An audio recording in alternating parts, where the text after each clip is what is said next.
주시고 지금까지 인도하여 주시고 이제 한 해를 마무리하는 감사의 계절을 주신 주님께 감사를 드립니다. 아멘. 우리 마음과 행동도 날수가 더하여지듯 더욱 성숙하여지고 주님을 닮아가는 변화되는 날들이 되길 기도합니다. 아멘. 내일은 대학 입시를 위한 수학 능력 시험이 있는 날입니다. 주님의 자녀들이 그동안 준비한 모든 것들을 헛되이 되지 않도록 특별한 은총을 허락하시며 좋은 날씨와 아멘. 환경을 허락하여 주시옵소서. 아멘. 15일하고 16일 권사 수양회를 위해 기도합니다. 이 시간을 통하여 서로 마음을 열고 기도하길 원합니다. 아멘. 참석한 모든 권사님들께 각자에게 맞는 은혜를 주시며 모든 일정을 동행하셔서 안전하게 마칠 수 있길 기도합니다. 아멘. 인도하시는 목사님을 위하여 기도하오니 항상 영육간에 강건하게 하시며 주님 사역 외에 크게 사용되어지시길 기도드립니다. 아멘. 감사를 드리며 예수님의 이름으로 기도합니다. 아멘.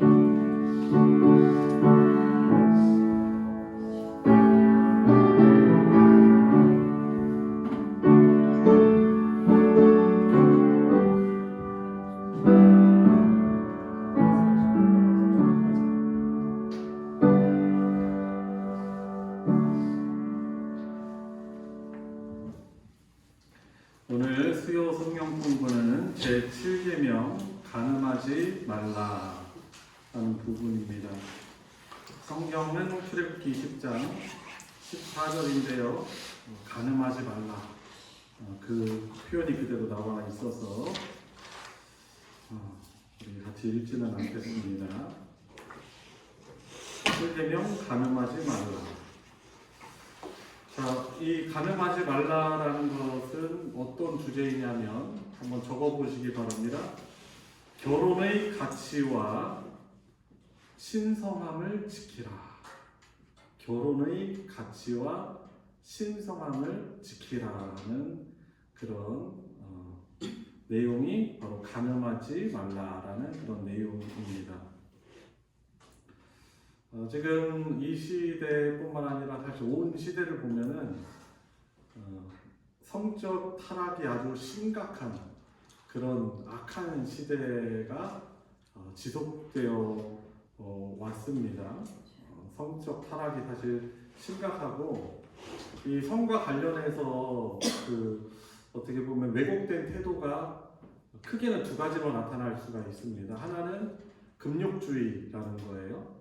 성이라는 것은 이것은 악한 것이다라고 잘못 생각하는 사람들이 있습니다. 이제 이런 주의를 그래서 금욕주의, 그래서 어떤 성에 대해서 무조건 터부시하고 부정적인 생각을 하는 그런 가치 사조가 금욕주의라고 할 수 있겠습니다. 이제 또 다른 왜곡된 태도가 바로 쾌락주의입니다. 어떻게 보면은 쾌락주의 부분이 모든 시대에 더 심각한 그런 부분이 아니었나 그런 생각을 하고 있습니다. 자, 여는 이야기 한번 읽으면서 시작해 보도록 하겠습니다. 성적 타락이 심각하고 외도가 만연한 시대를 살아가고 있습니다. 이런 시대에 한 배우자와 함께 결혼 관계를 계속 유지하며 사는 것은 칭찬받을 일입니다. 복된 일이죠. 그럼에도 우리 주님은 부부 관계를 유지하는 관계를 뛰어넘어 마음으로 음욕을 품지 말라라고 하십니다. 과연 간음하지 말라는 말씀은 무슨 의미를 담고 있을까요? 자, 그런 질문으로 시작을 하였습니다. 자, 간음하지 말라는 내용을 한번 살피기에 바로 들어가 보도록 하겠습니다. 첫 번째로 김은태 장로님부터 한 단락씩 읽어 나가겠습니다. 하나님이 주신 성을 불법적으로 사용하는 모든 행위를 금하십니다. 하나님은 남자와 여자 두 사람을 부부로 맺어주시고 그 안에서 사랑하며 살라고 하십니다. 그의 모든 성적 관계를 금하십니다. 배우자 외에 다른 여자나 남자와 성적인 결합을 하는 행위를 금하십니다. 결혼하기 전 성관계를 금하십니다. 근친 간의 성적인 결합도 싫어하십니다. 남자가 남자와 여자가 결합하는 동성행위를 가증하게 여기십니다. 짐승과의 결합도 가증한 것이므로 금하십니다. 네, 하나님이 우리 사람에게 주신 이 모든 것이 선물입니다. 그런데 특별히 결혼한 부부에게만 주신 선물이 있는데 바로 그것이 뭐냐? 성이라는 거예요. 누구에게만 주었다고요? 부부. 결혼한 부부에게만 주신 선물이 바로 성이라는 것입니다. 그런데 이런 소중한 부부 관계를 깨는 죄가 있는데 그것이 바로 오늘 주제인 간음인 것이죠. 참 기준이 무엇인가 그걸 아는 게 참 중요한 것 같아요. 기준, 선. 우리 사람은 모든 관계들이 어떻게 보면 넘지 말아야 될 어떤 선이 있고 예의가 있는 거예요. 이걸 넘으면은 온전한 관계, 바른 관계, 평온한 관계가 깨어지게 돼 있어요. 그런데 하나님께서 우리에게 주신 그런 선, 기준이 있다고 하면 뭐냐면 이 성이라는 것은 바로 하나님이 창조하신 이 부부 관계 안에서만 주어진 선물이라는 것입니다. 근데 이 기준을 모르면 어떻게 되겠어요? 만약에 기준을 모르고 다른 것을 기준으로 생각하고 있었는데 우리가 성경적인 기준을 이야기하면은 그 들은 사람이 이상하다? 왜 꽉 막혀 있을까? 왜 그렇지? 이렇게 생각을 할 수 있는 것이죠. 그러니까 참 우리가 하나님이 창조하신 사람들로서 하나님이 정해놓으신 선, 기준, 법을 아는 것이 중요한데 이 성이라는 것이 바로 하나님께서 부부 관계 안에만 주신 선물이라는 것입니다. 그리고 이 소중한 부부 관계를 깨는 가장 큰 죄악이 바로 간음이라고 할 수 있는 것입니다. 그래서 지금 오늘 7계명은 어떤 계명이에요? 하나님이 허락해 주신 부부 이외의 모든 성관계를 금하고 결혼의 가치와 신성함을 지키라는 것입니다. 아까 따로 적은 부분이 바로 뭐죠? 모든 부부 외의 모든 성관계를 금하고 금지하고 결혼의 가치와 신성함을 지키라는 것이 바로 간음하지 말라라는 그런 7계명이라고 하는 것이죠. 사람을 남성과 여성으로 지으신 분은 바로 하나님이세요. 그리고 남자와 여자가 결혼하여서 합법적인 성적 관계를 가지도록 하신 분도 바로 하나님이시다라는 것이죠. 그러니까 합법은 뭐고 불법은 뭐예요? 이 세상은 얼마나 심각한지 모릅니다. 우리나라도 간통죄를 폐지했어요. 그것은 어떤 뜻이에요? 부부 이외에 다른 관계, 어떤 성적인 어떤 관계에 대해서 더 이상 불법으로 여기지 않겠다라는 거예요. 그거는. 그러니까 이것은 타락한 거죠. 타락한 거. 그렇죠? 상당히 왜곡된 건데 이게 어떻게 보면은 우리나라의 어떤 법적인, 이 법률적인 부분에까지도 어떻게 보면은 그것을 기준으로 정해놨기 때문에 근데 우리는 그런 기준으로 살아가는 사람들이 아니에요. 하나님이 정해놓으신 기준으로 살아가는 것이 가장 복되고 행복하다라고 믿고 순종하고 살아가는 사람들인 것이죠. 자, 그래서 무엇이 불법이고 합법이냐면은 남자와 여자가 결혼하여 합법적인 성적 관계를 갖도록 하신 분도 바로 하나님이시다라는 사실을 우리는 인정하고 있어야 하는 것입니다. 여러분, 우리가 식욕을 느끼는 것이 죄일까요? 그렇게 생각하는 사람 아무도 없죠. 그런데 마찬가지로 성욕 그 자체는 문제가 아니고 그것을 어떻게 사용하느냐가 문제가 되는 것입니다. 다시 말씀드립니다. 이 성이라는 것은 결혼한 부부 사이에서만 사용해야 하는 것이 바로 하나님이 정해놓으신 복되신 법이라고 하는 것입니다. 그래서 성생활은요, 부부 사이의 친밀감의 표현이고 사랑의 표현인 것이죠. 그리고 부부 사이의 기쁨과 즐거움을 위한 하나님이 주신 선물이라는 거죠. 아주 고귀한 가치를 가지고 있는 그것이 바로 부부 안에 있는 그런 성생활이라고 할 수 있는 것입니다. 잠언에서도 보면 성생활이 부부 사이에만 허용되어야 함을 말하고 있습니다. 성경 한번 찾아볼까요? 이 부분은 잠언 5장 15절 잠언 5장 15절부터 20절까지 같이 한번 읽어보도록 하겠습니다. 잠언 5장 15절부터 20절 같이 한번 읽어볼게요. 시작. 너는 내 우물에서 물을 마시며 내 샘에서 흐르는 물을 마시라. 어찌하여 내 샘물을 집 밖으로 넘치게 하며 내 도랑물을 거리로 흘러가게 하겠느냐. 그 물이 내게만 있게 하고 타인과 더불어 그것을 나누지 말라. 내 샘으로 목되게 하라. 내가 젊어서 취한 아내를 즐거워하라. 그는 사랑스러운 남사슴 같고 아름다운 암노루 같으니 너는 그의 꿈을 항상 족하게 여기며 그의 사랑을 항상 연모하라. 내 아들아, 어찌하여 음녀를 연모하겠느냐? 어찌하여 이방 계집의 가슴을 안겠느냐? 아멘. 그죠? 그래서 여기에서 보니까 명령 쪽으로 명령어로 되어 있어요.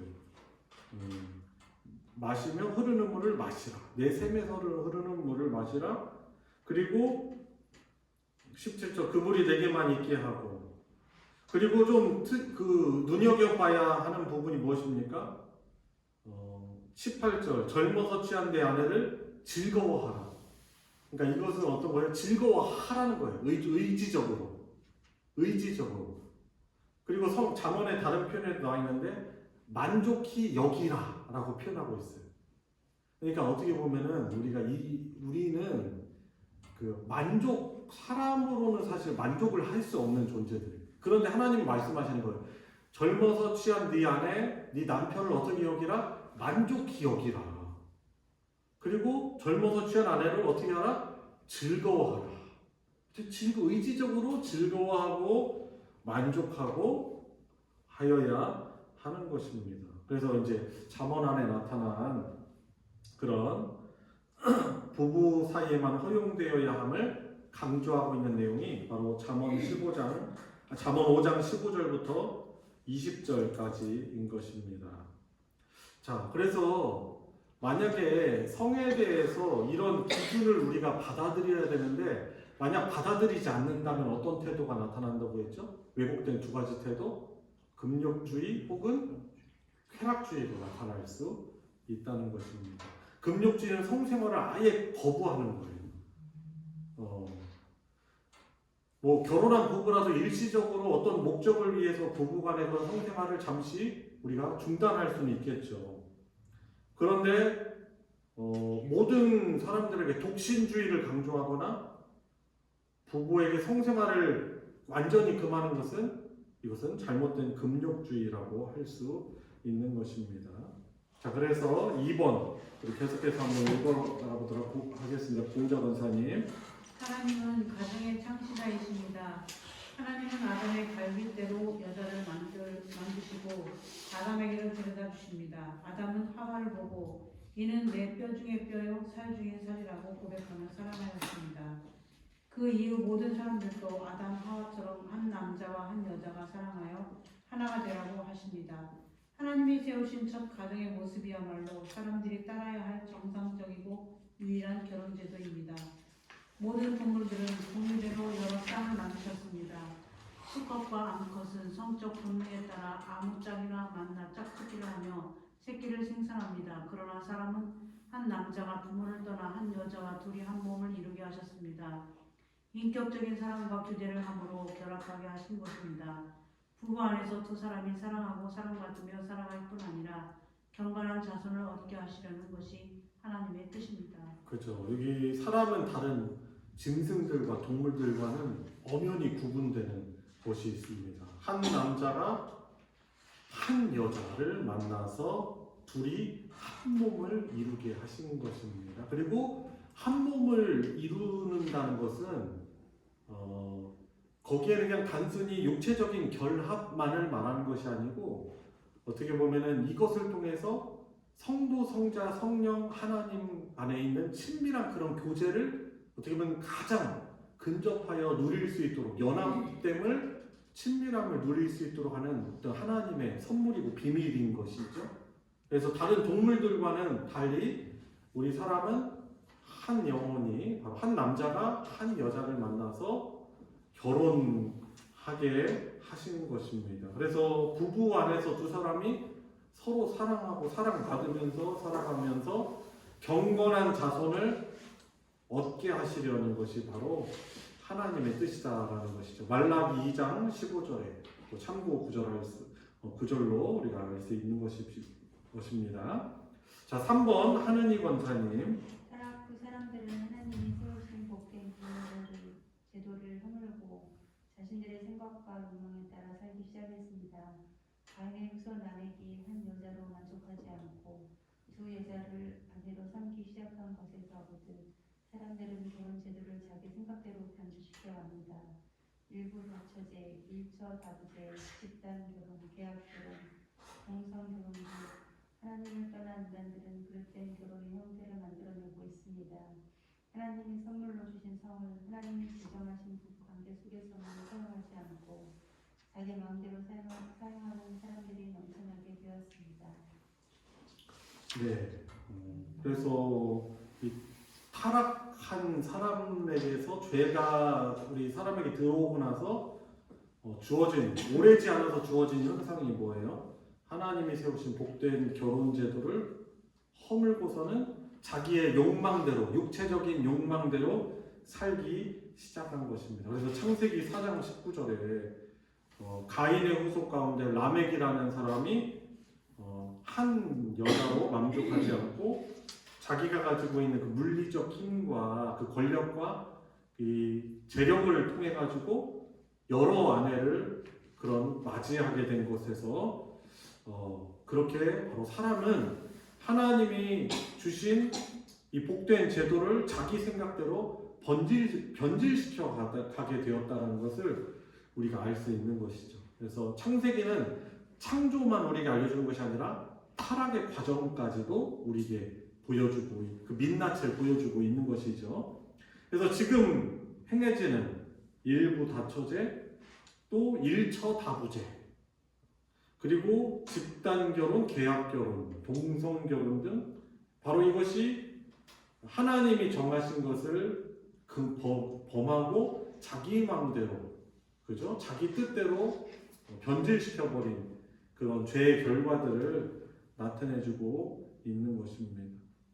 그래서 결국에 이 인간의 역사 가운데 하나님이 부부간의 선물로 주신 이 성을 제정하신 하나님을 인정하지 않으면서 자기 마음대로 사용하는 사람들이 넘쳐나게 돼버린 것입니다. 그래서 아까 말씀드린 어떻게 보면 간통죄의 폐지, 그리고 대학가 젊은이들 보면은 혼전 성관계, 또 동거, 이런 것들이 일상화돼 버린 것이죠. 사실 2005년도에 어떤 이미 그 통계 조사도 벌써 오래전 얘기잖아요. 10년, 20년 전 얘기잖아요. 그때만 해도 보면은, 그때 이제 설문조사 한 곳을 보면은, 부부 외에 다른 사람과 성적 관계를 맺는 것에 대해서 이것은 죄라고 생각하는지, 아니면 가능하다고 생각하는지, 그 통계조사를 했는데, 거의 50%의 그런 사람들이 이것은 있을 수 있는 일이다라고 그렇게 답을 한 것이고, 젊은이들 같은 경우는 15%를 제외하고 많은 그런 학생들이 혼전 어떤 성관계가 가능할 수 있다라고 답한 것을 보니까 벌써 이게 얼마나 우리나라도 보수적인 나라임에도 불구하고 많이 개방화되었는가, 그죠? 하나님 앞에 얼마나 큰 죄악을 저지르고 있는가 그렇게 말하고 있는 것입니다. 자, 그래서 하나님이 그 레위기에서 보면은 레위기 18장부터 20장까지 하나님이 금하라고 경고하신 그런 성적인 타락에 대해서 4가지를 그만 말씀하셨어요. 첫 번째가 뭐냐면은 음행, 그죠? 결혼하지 않은 그런 상태에서 다른 이성과 성적 관계를 맺는 것을 금하셨어요. 첫 번째로 음행. 두 번째로 간음입니다. 결혼을 하였는데 결혼 이외에 어떤 사람과 성관계를 갖는 것. 그게 이제 두 번째 금하신 거고, 세 번째가 뭐냐면 동성애. 같은 성끼리 성적인 결합을 하는 것.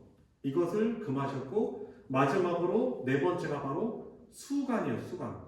사람과 동물 사이에 성적인 결합하는 것. 그래서 이 네 가지를 하나님께서 금하셨어요. 근데 왜 하나님이 레위기에서 이것을 금하시냐면 이스라엘 백성들이 들어가게 되는 땅 어떤 땅이었죠? 가나안 땅에서 행해지던 성적인 그 왜곡과 타락이 바로 이 네 가지, 대표적으로 이 네 가지 죄악이었고, 하나님이 왜 가나안을 이스라엘 사람들을 칼을 삼아서 심판하셨냐면은 바로 이 성적으로 엄청난 타락이, 이 네 가지 타락이 성행했기 때문에 하나님은 이 가나안 사람들을 이스라엘 통해서 심판하시고 그곳 땅에서 몰아내시고 그 땅을 하나님의 백성들에게 주신 것이에요. 그리고 우리가 알다시피 소돔과 고모라와 같은 곳도 가장 극명하게 드러났던 것이 뭐냐면 동성애가, 그 동성애였어요. 그래서 소돔이라는 그 지명을 따라서 소도마이즈, 이게 뭐냐면 동성애하다라는 영어 단어예요. 그러니까 하나님이 왜 소돔과 고모라를 왜 유황불을 내리셔서 멸하셨는가?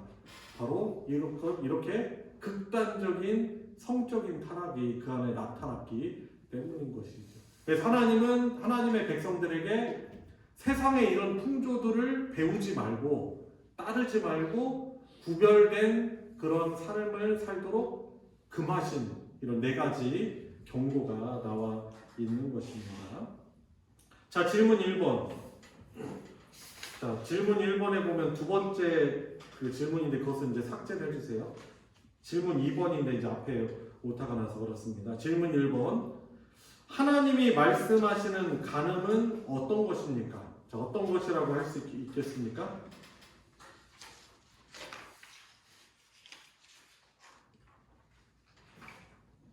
어떻게 말할 수 있죠? 한 남자와 한 여자로 이루어진 부부관계를 벗어난 모든 성관계를 간음이라고 우리가 할 수 있겠습니다. 한번 적어볼까요? 한 남자와 한 여자로 이루어진 부부관계를 벗어난 모든 성적 관계, 한 남자와 한 여자로 이루어진 부부관계를 벗어난 모든 성적 관계, 이것이 간음이라는 것이고, 하나님은 간음하지 말라고 기준하고 계시는 것입니다.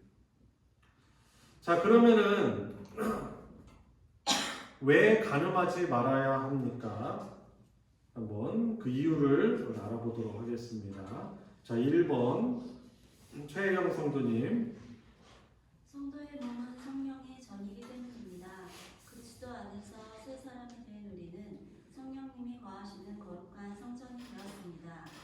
하나님은 우리 몸과 영혼이 성령의 전이기 때문에 순결하고 거룩하게 지켜지기를 원하십니다. 모든 죄는 몸 밖에 있지만 음행은 자기 몸의 죄를 범하는 것입니다. 우리는 자신의 성결도 타인의 성결도 더럽힐 수 없는 사람이 되었습니다. 네, 우리는 예수님을 믿고 난 뒤에 우리 안에 성령 하나님이 오셔서 우리를 그분의 집 삼으셨죠. 전 삼으셨습니다. 그래서 우리는 거룩하신 하나님이 함께하시, 성령으로 함께하시는 성령의 전이기 때문에 우리는 간음하지 말아야 하는 것이죠. 특별히 이 간음은 자기 몸에도 죄를 범하는 것, 곧 하나님의 집을 더럽히는 것인 것이죠. 그래서 우리 자신의 성결도 지켜야 되고 타인의 성결도 더럽힐 수 없는 그런 사람이 되었다는 것입니다. 자, 두 번째로 김경숙 권사님. 결혼은 언약이기 때문입니다. 남녀 두 사람이 함께 살기로 결정하고 부부의 관계를 맺는 사회 계약 이상의 것입니다. 사회의 계약은 당사자가 합의하여 깨뜨릴 수 있지만 혼인 언약은 두 사람이 합의하여 깨뜨릴 수 없습니다.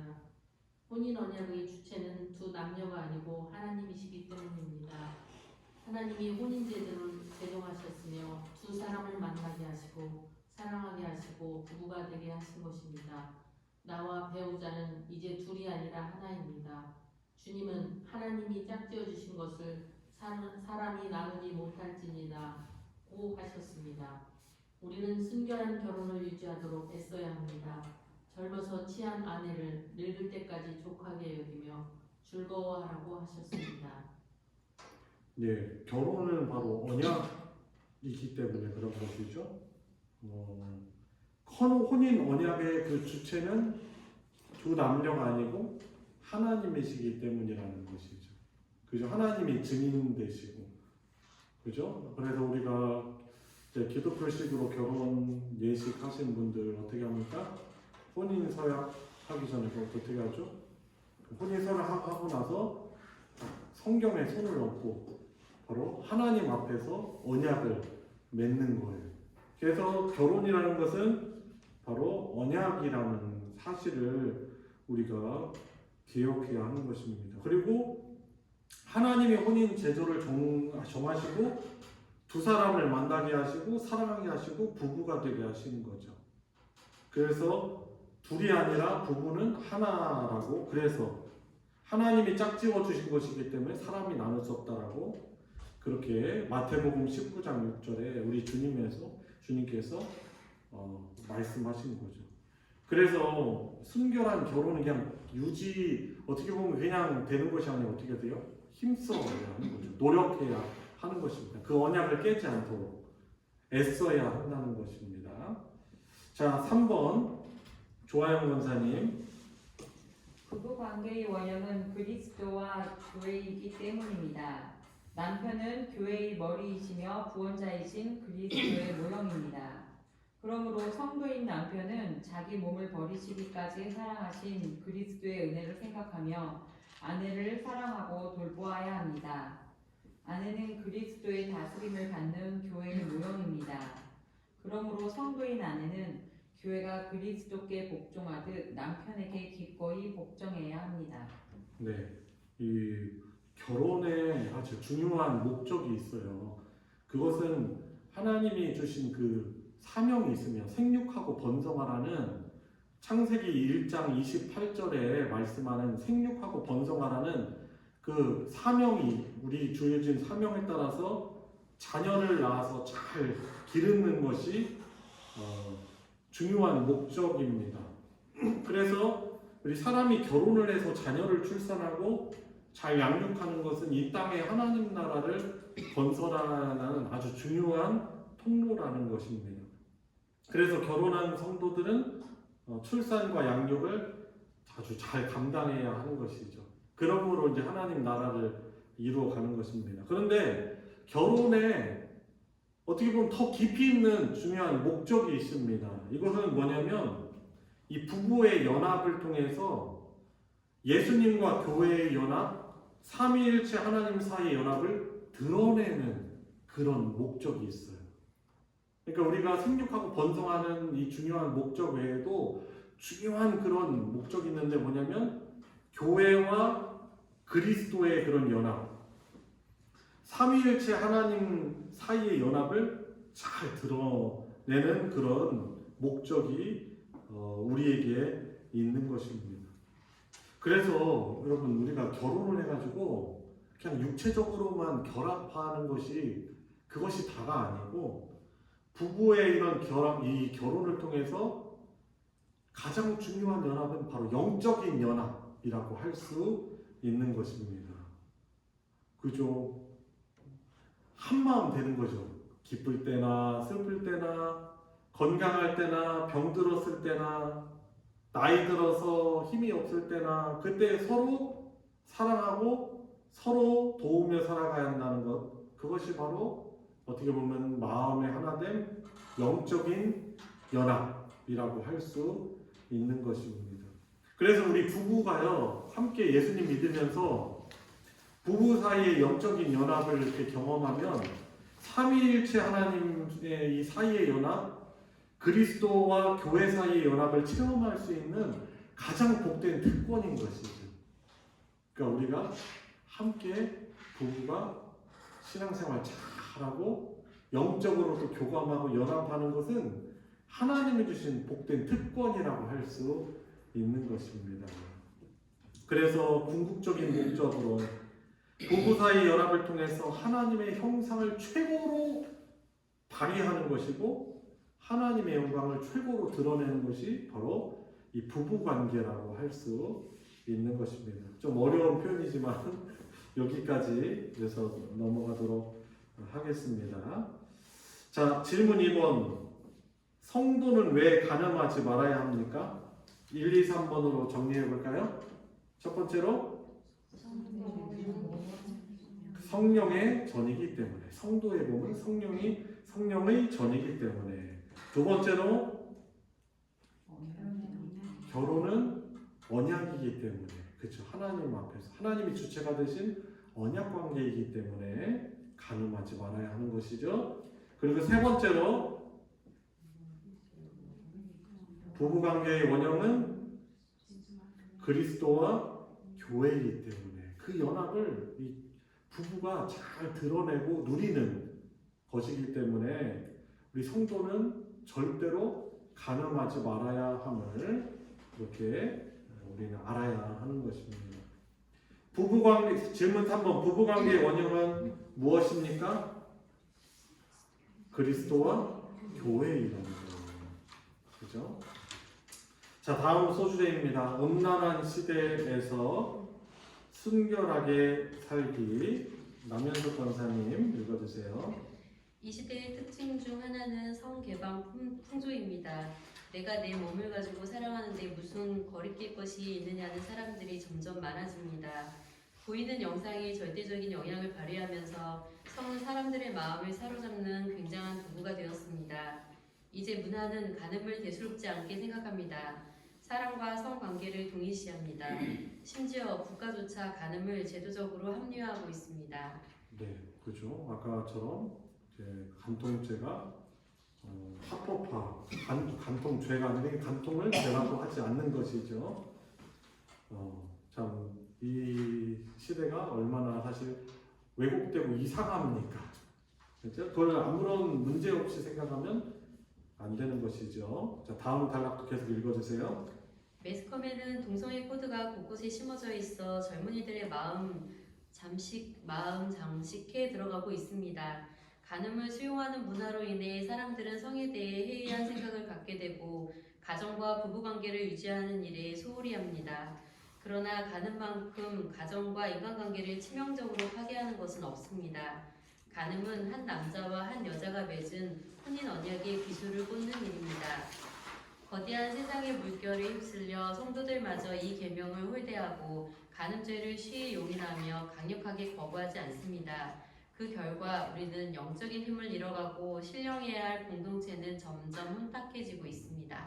네, 그렇죠. 우리가 믿음 생활하면서 우리의 영적인 감각과 구원의 기쁨, 신앙생활의 기쁨을 잃어버리게 하는 것이 바로 이런 성적인 죄악, 이것이 얼마나 영향이 큰지 모릅니다.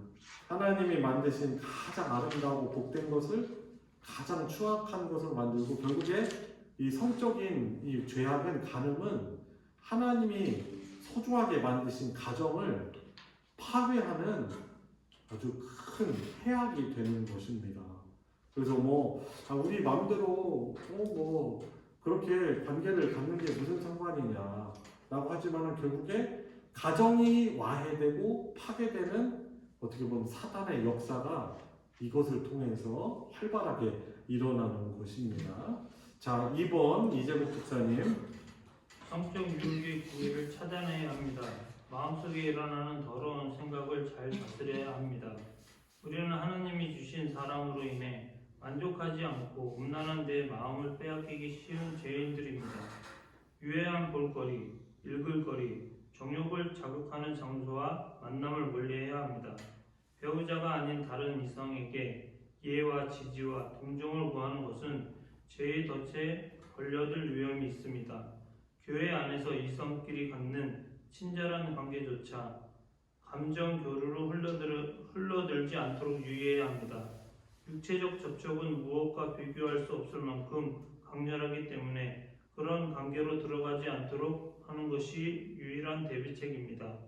이성이 자기 가정의 문제를 얘기할 때 들어주지 마십시오. 목회자나 전문가에게 안내하십시오.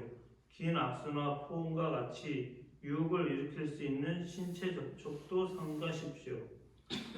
결혼 생활을 오래 하였으니 이성 문제에 안심해도 된다는 생각은 금물입니다. 선줄로 생각하는 사람은 넘어질까 조심해야 합니다. 네, 그래서 이번에 중요한 주제는 유혹 기회를 차단해야 한다는 것이 이거 적극적으로. 왜냐하면 우리 사실 이 간음이라는 것은 본래 마음이 문제거든요. 그래서 우리 주님께서도 마음의 음욕을 품으면 이미 간음하였다라고 말씀을 하시죠. 그리고 사실 우리의 그 어떤 간음의 부분은 이 부부 간의 어떤 연합을 아주 친밀감을 깨게 만드는 것이죠. 그래서 성도인 우리는 성적 유혹의 기회를 차단해야 됩니다. 왜냐하면 이것에 너무나도 쉽게 넘어지기 때문에 그런 것이죠. 그래서 이번 같은 경우는 좀 구체적으로 우리에게 잘 설명해주고 있는 것입니다. 그래서 유해한 볼거리들 가까이 하지 말아야 되고, 그죠? 그런 장소나 만남을 멀리해야 되고, 그리고 배우자가 아닌 다른 이성에게 이해, 지지, 동정을 구하는 것은 죄의 덫에 걸려들기 아주 십상이라는 거죠. 그래서 이거 얼마든지 사실 그럴 수도 있잖아요. 우리 아내는 남편은 내 말을 안 들어주니 내가 다른 우리 아무개 성도님이 참 친절하고 잘 얘기도 들어주는데 좀 고민을 좀 나눠야 되겠다. 근데 이러지 말라는 거예요. 이러면은 그 죄의 덫에 걸려들어 크게 넘어갈 수 있는 것입니다. 그리고 교회 안에서도 우리 이성들이 있잖아요. 근데 감정 교류로 흘러가지 않도록 미리 선을 잘 긋고 있어야 되는 거죠. 그리고 육체적 접촉, 이것도 그런 거죠. 이 육체적 접촉은 무엇과도 비교할 수 없을 만큼 강렬하다라고 하는 것이죠. 그래서 젊은 분들, 하여튼 어떤 분들 이성 간의 어떤 육체적인 접촉 이런 것들을 우리가 멀리해야 한다는 것입니다. 이성이 자기 가정의 문제를 이야기할 때 들어주지 말라는 거죠. 꼭 특히 우리 교회 안에 친절한 남자분들 조심하고. 그러니까 여자분들 끄덕끄덕하는데 제가 볼 때는 우리 여자분들도 자상하고 친절한 우리 여성분들도 조심해야 하는 것이죠. 여러분 요즘에 남사친 여사친이 있잖아요. 이게 무슨 뜻이에요? 여사친 무슨 뜻이에요? 여사친? 여자 사람 친구가 뭔 뜻이에요 그러면? 그냥 친구라. 그냥 친구인데 친구가 아니죠. 자기 아내 말고 다른 이성에 그냥 아무런 그냥 그런 관계가 될 수 있습니까? 좀 어려워. 문제가 있는 거죠, 그죠? 그래서 지금 유행하는 사조 그런 거잖아. 남사친, 여사친. 그러니까 자기 배우자 외에 그 이성의 친밀한 친구가 있는 거예요. 그러니까 그런 것들을 우리는 수긍하려고 하지 말아야 하는 것이죠. 자, 그래서 선줄로 하면 넘어질까 조심해야 한다는 것입니다. 자, 3번 김태 장로님. 그리스도인들도 음란한 문화에 둘러싸여 있습니다. 낮은 경력성, 불평등한 성적 관계, 자유적인 정치 성향, 흥전 후관계, 불만스러운 결혼 생활, 부부 관계에서의 불만족 등은 가늠할 가능성을 높입니다. 배우자와의 관계에서 거리감을 느끼며 사는 것은 위험합니다. 네. 그러므로 계속해요. 성도는 형식적인 부부 관계를 유지하는 정도가 아니라 실질적이고 친밀한 관계를 이루도록 했어야 합니다. 신자 가정이라고 해서 은밀한 제약으로부터 벗어난 안전지대에 있지 않습니다. 신자의 가정도 죄인으로 구성된 공동체입니다. 신앙을 갖는다고 해서 자동적으로 거룩해지고 행복해지지 않습니다. 방임하지 말아야 하고 과도한 통제도 바람직하지 않습니다. 현실과 동떨어진 맹목적인 신앙을 주입한다고 해서 음란한 욕을 이길 수 있는 것이 아닙니다. 부모가 순종하고 사랑하며 살아갈 때 자녀와 이웃은 친밀한 삶을 배우게 됩니다.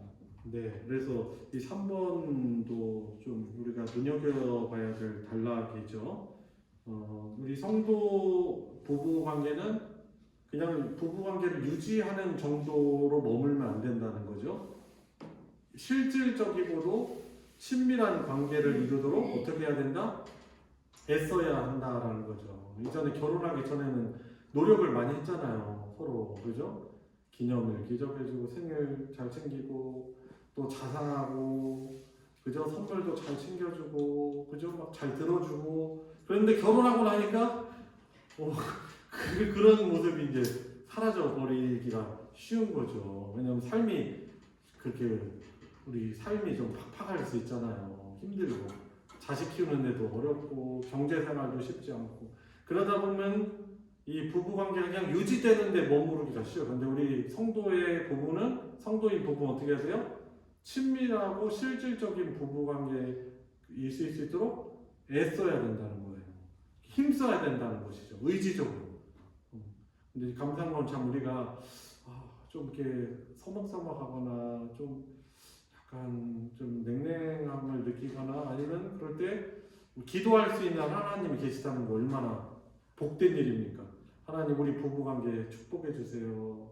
하나님 우리 부부가 더욱더 친밀하게 해주세요. 그죠? 결혼의 주체이신 그분께 우리 구할 수 있잖아요. 그죠? 그래서 참 우리 성도로서의 부부는 아주 행복합니다. 자, 그리고 마지막 부분. 부모가 이 말씀에 순종하여서 사랑하며 살아갈 때 어떻게 합니까? 자녀와 이웃들은 순결한 삶을 배우게 되는 거죠. 요즘에 왜 자녀들이 결혼을 안 한다고 그러고, 그죠? 그렇게 합니까? 이 시대적 사조도 있지만, 우리가 좀 돌아봐야 되는 거예요. 우리 부부가 친밀하고 사랑하고 그리스도가 교회를 대하듯, 교회가 그리스도에 대하듯 그렇게 사랑하고 복종하고 희생하는 모습들이 우리 부부 안에 과연 그런 모습들이 자녀들에게 비춰졌는가 한번 돌아봐야 되죠. 그래서 지금이라도 그런 어떤 관계를 갖도록 이 말씀에 순종해서 사랑하며 살아갈 때 자녀들이 바로 이 순결한 삶을 배우게 되는 것입니다. 아빠나 엄마나 잘하지 뭐 이런 얘기 안 하게 되는 거죠. 자, 4번 보건사님. 간음을 파국으로 몰아가서는 안 됩니다. 육체적 분류는 부부관계에 말할 수 없이 큰 상처를 남기지만 부부관계 자체를 끝내려고 해서는 안 됩니다. 간음 때문에 가정을 반드시 파괴해야 하는 것은 아닙니다. 간음은 항상 경계하고 피해야 하지만 간음에서 자유로운 사람은 아무도 없습니다. 배우자의 성적 범죄는 용서할 수 없는 심각한 죄이지만 하나님의 은혜는 어떤 죄보다 큽니다. 죄의 끔찍함을 깨닫고 진정으로 회개하며 하나님의 긍휼을 구한다면 용서받을 수 있습니다.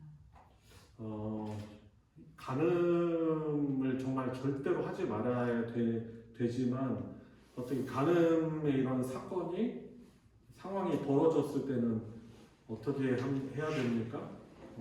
성경에서 우리 하나님이 이혼을 허락하신 한 가지가 있다면 그것은 바로 이 간음의 부분이에요. 그렇지만 그렇다고 해서 그럼 이혼을 택하라고 하신 건 아니에요. 말할 수 없이 정말 큰 상처를 남기지만 부부 자체 관계를 끝내려고 해서는 안 된다는 것입니다. 그러니까 간음 때문에 가정을 반드시 파괴해야 하는 것만은 아니라는 것입니다. 그래서 배우자의 성적 범죄는 용서할 수 없는 심각한 죄이지만 하나님의 은혜는 어떤 죄보다 큰 것이죠. 우리 하나님 앞에서 사실 용서받지 못할 죄는 하나님을 거역하고 대적한 것밖에 없어요. 그 외에는 하나님은 용서해 주시는 분이신 것이죠. 그래서 죄의 끔찍함을 깨닫고 진정으로 회개하며 하나님의 긍휼을 구한다면 우리가 그렇죠. 그 과정이 정말 말은 쉽죠. 정말 어려운 거죠. 그렇지만은 하나님의 긍휼을 구하며 회개할 때 용서할 수 있어야 한다는 것이죠. 그런데 이 말을 들으면 우리가 연약해서 그러면 간음죄를 져도 된다는 얘기인가? 이렇게 또 생각하는 게 우리의 악함이에요. 그죠? 절대로 안 되는 것이죠. 왜냐하면 이 전으로 회복할 가능성이 사실 정말 적은 거죠. 그죠? 자, 그렇지만 이혼의 사유를 성경에서는 그래도 바로 이 가능한 것을 가지고 허용하고 있지만 그렇다고 해서 이혼을 무조건 권장하는 건 아니라는 것입니다. 자, 그리고 하나님 나라의 법은 이 외도에 인정하지 않는다는 거죠. 자, 그렇지만 혹시 이혼한 사람들이 있을 수 있잖아요. 그런데 이혼한 사람에 대해서는 모두가 사랑으로 따뜻하게 감싸줘야 한다는 것입니다. 그죠? 사랑하고 용서하고 가족처럼 함께 대해줘야 하는 것입니다. 참 이 시대가 참 복잡하고 참 말할 수 없는 그런 상처와 아픔들이 많은 그런 시대예요. 그래서 우리 교회는 그런 이미 이혼한 사람에 대해서는 가능한 한 모두 이해하고 용서하고 사랑하는 자세를 가지고 이들을 대하는 것이라는 것이죠. 그래서 이런 마음을 가지고 우리 성도들이 교회 생활해야 할 것입니다. 자, 5번 하나님 권사님. 회개한 후에는 부정한 관계를 즉시 끊어야 합니다. 서서히 끊겠다고 하다가는 다시 빠져듭니다. 예수님은 가능하다가 같은 여행을 향하여 가서 다시는 죄를 범치 말라고 하셨습니다. 관계를 완전히 끊고 어떤 이유로든지 다시 접촉하려고 해서도 안 됩니다. 하나님께서 결혼 언약에 선물로 주신 성은 바르게 사용하면 문화가 되게 됩니다. 그러나 오용하면 결혼과 가정과 삶을 파괴하고 절망과 온갖 질병을 봅니다. 불장난하면 화상을 입습니다. 사단에게 이용당하고 사랑하는 사람에게 버림받는 것처럼 이상한 일은 없습니다. 예수님께로 돌아가 새롭게 출발하십시오. 네. 질문 4번 보겠습니다. 성개방 시대에 성개방 시대 사는 우리가 조심해야 할 것은 무엇입니까? 성적인 유혹의 기회를 차단해야 하는 것입니다. 그래서 성경 안에서 또 딱 떠오르는 예는 요셉의 예죠, 그죠? 내가 어떻게 당신을 범하여 하나님께 득죄하리까라고 하면서 그냥 잡는 그 옷을 벗어버리고 도망쳐버리죠.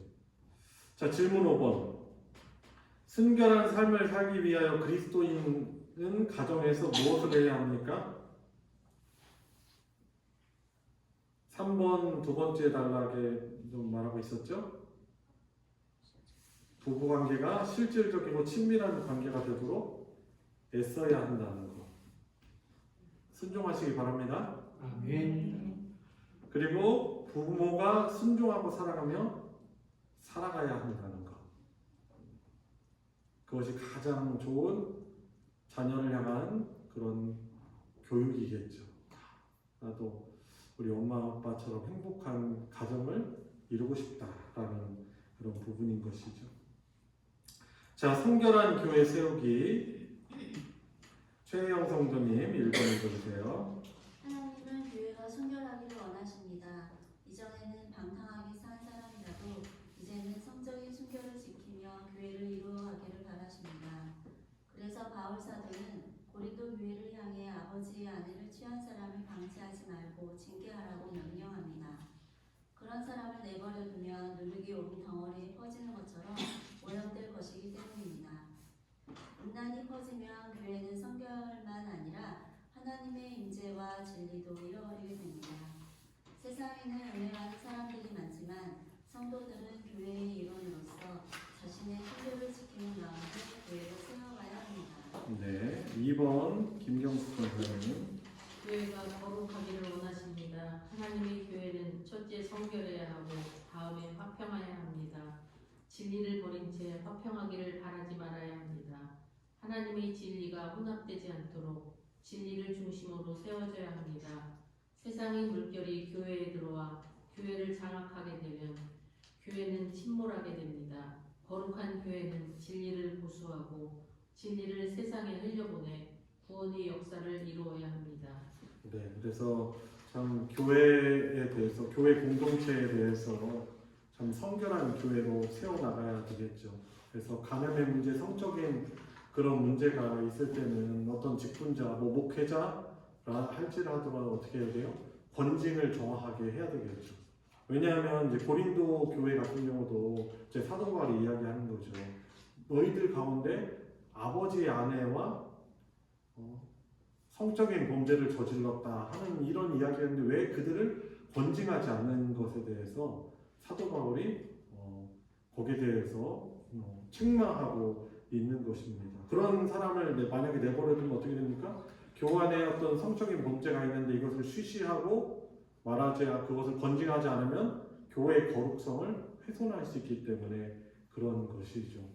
그래서 뭐 대표적인 일들이 뭐 있습니다. 보면은 서울에 같은 경우도 오래전 이야기지만 S교회 있었잖아요. 3자로 시작하는 교회. 그 교회 이제 담임 목사님이 아주 유명한 분이었어요. 전 아무개 목사님이라고. 그런데 교회 안에서 그런 성적인 문제가 불거졌는데 교회 안에서는 이것이 세상으로 자꾸 어떻게 보면은 뉴스가 전해지거나 이 문제가 불거지면은 그 큰 교회가 몸살을 알 것이기 때문에 이걸 쉬쉬하고 했어요.